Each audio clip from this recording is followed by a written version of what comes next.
आज हम बात करने वाले हैं post burn contracture of the hand. नमस्ते, मैं हूं डॉक्टर अमित मुड़े और मैं एक प्लास्टिक सर्जन हूं। पुणे में पिछले 10 सालों से प्रैक्टिस कर रहा हूं। तो चलिए आगे देखते हैं कि ये पोस्ट बर्न कॉन्ट्रैक्चर इतना इम्पॉर्टेंट क्यों है।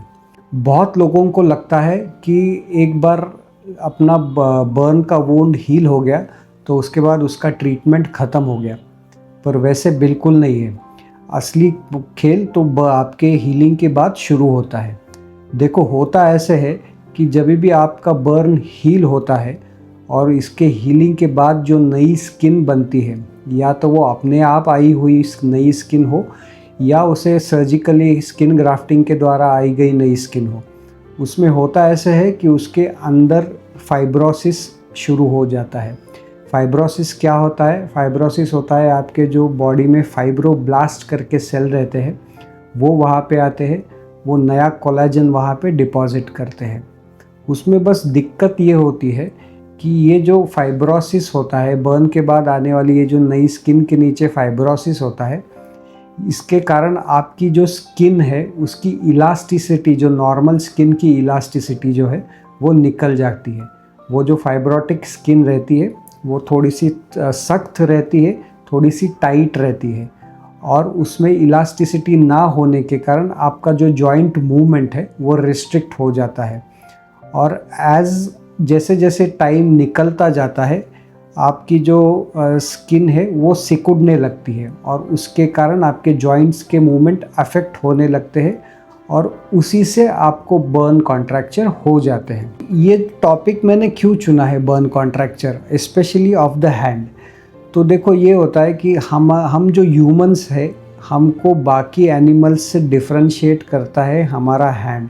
हम सारे एक्टिविटीज़ ऑफ डेली लिविंग है वो अपने हैंड से करते हैं, चाहे वो खाना खाना हो गया या आपके कपड़े पहनना, आपको कुछ लिखना हो, आपको कुछ पकड़ना हो, और ऐसी हंड्रेड्स ऑफ एक्टिविटीज़ है जिनमें हमें अपनी हैंड को यूज़ करना पड़ता है। तो जब भी आपके हैंड को बर्न्स होता है, इट इज़ वेरी इम्पॉर्टेंट कि जो कॉन्ट्रैक्चर एक तो ना हो, इसके लिए हमें प्रिवेंशन लेना ज़रूरी है, और अगर कॉन्ट्रैक्चर हो तो उसको जल्दी से जल्दी ट्रीट करना ज़रूरी है, बिकॉज़ ये आपके एक्टिविटीज़ ऑफ डेली लिविंग को अफेक्ट करता है। तो चलो जानते हैं कि अगर आपका बर्न स्किन हील हो चुका है तो उसके बाद आपको कॉन्ट्रैक्चर ना हो, इसके लिए आपको क्या क्या प्रिवेंटिव स्टेप्स लेने चाहिए। देखो, वैसे देखा जाए तो सबसे इम्पॉर्टेंट चीज़ इसमें ये हो गई कि अर्ली वुंड क्लोजर। स्टडीज़ में ये दिखाया गया है कि अगर आपका जो वुंड है वो जितने जल्दी वो हील होता है, उतना ही आपका जो फाइब्रोब्लास्टिक रिएक्शन है वो कम रहता है और फाइब्रोसिस होने के चांसेस कम रहते हैं। तो अगर आपको वुंड है, बर्न वुंड है, और आपका जो बर्न वुंड है ये 2nd डिग्री सुपरफिशियल से ज़्यादा डीप है, तो उसको सर्जिकली कवर करना बहुत ज़रूरी है, जिसमें हम आपका जो डेड टिश्यू है उसको निकाल देते हैं और उस एरिया को आपके बॉडी से लिए गए स्किन ग्राफ्ट से हम रिप्लेस करते हैं। How early should it be done? As soon as possible it should be done. जैसे ही पेशेंट का कंडीशन इम्प्रूव होता है तो it can be done right after 48 hours after the burns have happened. So जितना जल्दी करेंगे उतना अच्छा है। Early wound closure is the most important thing. Second आता है, एक बार आपका वुंड हील हो गया तो उसके बाद very important is physiotherapy. Physiotherapy में क्या होता है कि जो आपके जो स्पेशलिस्ट डॉक्टर रहते हैं, फिजियोथेरेपिस्ट जिन्हें हम कहते हैं, वो आपके पूरे बॉडी का रेंज ऑफ मूवमेंट्स का एक्सरसाइजेस लेते हैं। उससे क्या होता है कि कहीं पे भी कोई स्टिफनेस नहीं होता है, और कहीं पे अगर कॉन्ट्रैक्चर डेवलप होने जा रहा है तो वो स्ट्रेचिंग के कारण वो रिलीज़ होने लगता है। आपको ये जानना बहुत ज़रूरी है कि ये जो फिजियोथेरेपी है ये अर्ली स्टेजेस में ही इफ़ेक्टिव होती है। एक बार फुल ब्लोन कॉन्ट्रैक्चर हो गया तो उसके बाद फिजियोथेरेपी का कोई भी रोल नहीं रहता है। थर्ड आता है स्प्लिंटेज।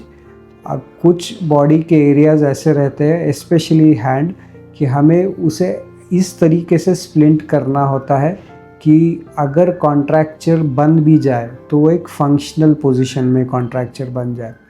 फॉर एग्जांपल अगर आप अपने हैंड का पोजीशन देखोगे तो अगर ये जो पोजीशन है इसे हम फंक्शनल पोजीशन ऑफ हैंड कहते हैं, जिसमें आपका व्रिस्ट थोड़ा सा एक्सटेंडेड रहता है, आपके जो फिंगर्स है ये यहाँ पे 90 डिग्रीज़ में नकल्स में बेंड रहते हैं, एंड आपका जो फिंगर्स के बाकी के जॉइंट्स है ये स्ट्रेट रहते हैं।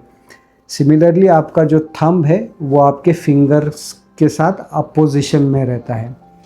इसे हम कप होल्डिंग पोजीशन भी कह सकते हैं। तो ये पोजीशन में स्प्लिंटेज होना बहुत ज़रूरी है। ये स्प्लिंटेज दिन भर रखने की ज़रूरत नहीं है, दिन भर आप आपके एक्टिविटीज़ कर सकते हो। स्पेशली नाइट टाइम में ये स्प्लिंटेज देना इम्पॉर्टेंट होता है, क्योंकि नाइट टाइम में आपके जॉइंट्स इमोबिलाइज रहते हैं और जनरली आपके जो जॉइंट्स है वो एक रिलैक्स पोजीशन में जाना चाहते हैं, तो उसे अवॉइड करने के लिए night time splintage in functional position is very important. Third is आपके डॉक्टर्स आपको स्कार के लिए जो ट्रीटमेंट देंगे, जैसे हो गया मसाज हो गया, सिलिकॉन जेल शीट हो गया, तो ये आपको यूज़ करना बहुत ज़रूरी है to prevent any further burn contracture. Burn contracture का सर्जिकल ट्रीटमेंट में क्या होता है कि हमें आपका जो कॉन्ट्रैक्शन वाला एरिया है, जो आपकी जो ख़राब स्किन है, उसे हम या तो रिलीज़ करते हैं या उसे पूरा निकाल देते हैं। ये प्रोसीजर करने के बाद वहाँ पे एक ज़ख़म तैयार होता है और उस ज़ख़म को हम एक स्किन ग्राफ्ट से जनरली कवर करते हैं। इस प्रोसीजर को excision of contracture and grafting ऐसे कहते हैं।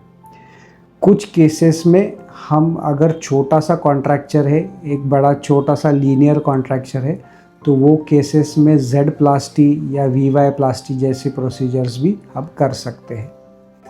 वेरी रेयरली अगर आपका कॉन्ट्रैक्चर बहुत डीप है, अंडरलाइंग काफ़ी सारे इम्पॉर्टेंट स्ट्रक्चर्स एक्सपोज हो जाते हैं आपके बर्न कॉन्ट्रैक्चर के बाद, तो उन केसेस में हम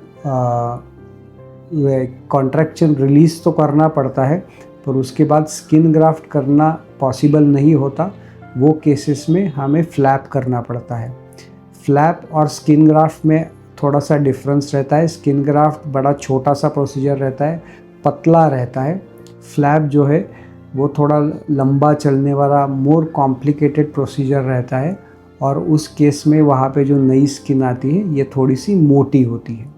एक बार बर्न्स कॉन्ट्रैक्चर का सर्जरी हो जाए तो उसके बाद the same things which have to be followed जो हमें बर्न के बाद मैंने प्रिवेंशन में बोला था।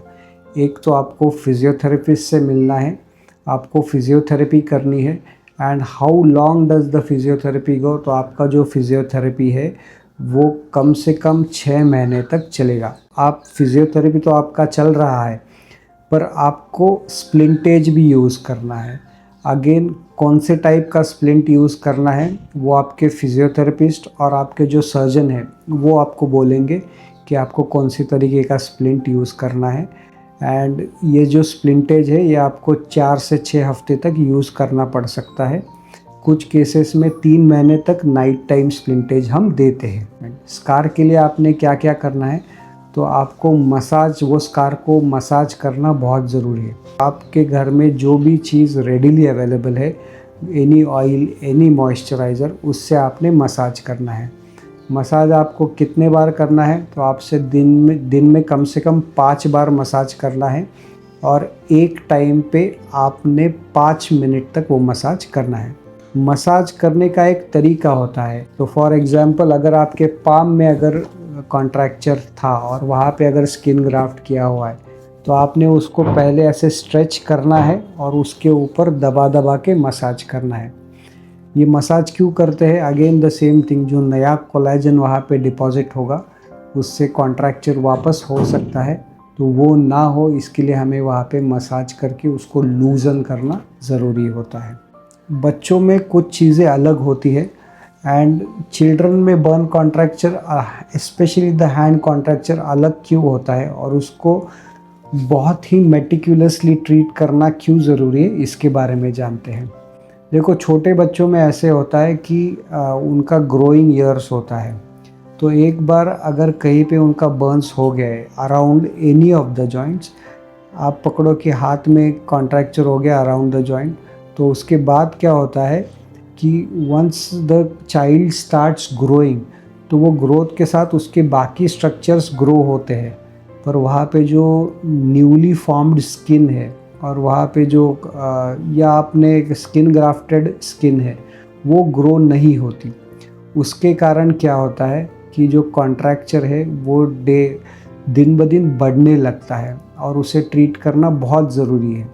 इसे अगर हम ट्रीट नहीं करेंगे तो उससे या तो ग्रोथ में रिस्ट्रिक्शन आ जाती है, उसके कारण ग्रोथ ठीक से नहीं होती, और दूसरी चीज़ हो सकती है कि कुछ परमानेंट डिफ़ॉर्मिटीज़ उनके जॉइंट में हो सकती है। इसलिए अगर आपके घर में कोई बच्चा है जिसे बर्न कॉन्ट्रैक्चर है हैंड का, तो आपको उसने अर्ली जितना जल्दी हो सके उसका ट्रीटमेंट करना ज़रूरी होता है, ताकि बाद में उसके साइड इफ़ेक्ट्स ना हो और वो अपना एक नॉर्मल लाइफ जी सके। आपको अगर आज का ये वीडियो अच्छा लगा हो तो इसे लाइक ज़रूर कर देना।